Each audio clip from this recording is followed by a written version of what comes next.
मारहाण प्रकरणानंतर आता म्हाडाच्या कर्मचाऱ्यांनी आंदोलन केलेलं आहे।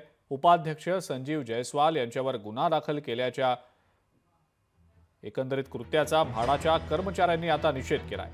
म्हाडाशी निगडीत समस्या सोडवण्यासाठी प्राधिकरणाकडून आतापर्यंत 7 लोकशाही दिन आयोजित करण्यात आले। मात्र एवढं करून सुद्धा गेल्या काही दिवसांपासून म्हाडा मुख्यालयात येऊन गोंधळ घालणाऱ्या तक्रारदारांची संख्या वाढलेली आहे। असा गोंधळ जर होत असेल तर लोकशाही दिन आयोजित करण्यात अर्थ तरी काय, असा सवाल आता म्हाडाचे अधिकारी उपस्थित करतायत।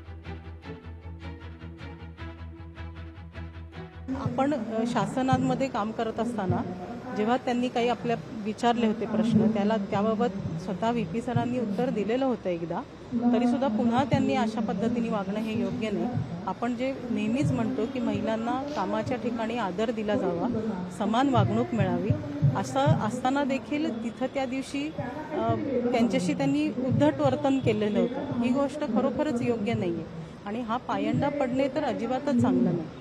त्यामुळे आमचा या बाबतीमध्ये आम्ही अत्यंत तीव्रतेने निषेध व्यक्त करतोय। म्हाडाच्या सर्व संघटनांनी एक बैठक घेऊन असा निर्णय घेतला की 1 दिवसाचे लेखणी बंद आंदोलन आम्ही आज करणार आहोत। आजच्या लेखणी बंद आंदोलनातून म्हाडाचे कर्मचारी लोकांची कामं करायला आम्ही सदैव तत्परच आहोत, त्याच्याबद्दल कुठलीही शंका कसलीही असायचं कारण नाही। आम्ही लोकांच्या सेवेसाठीच नेहमी आहोत।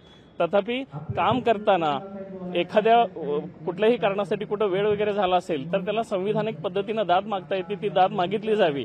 हमरीतुमरीवर येऊन काही प्रत्येक वेळी काही कामं होत नाहीत।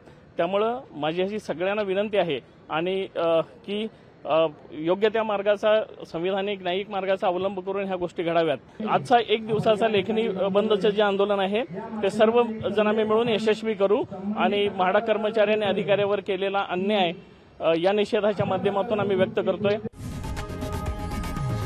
लोकशाही मराठी ऐका, पहा, जागरूक रहा।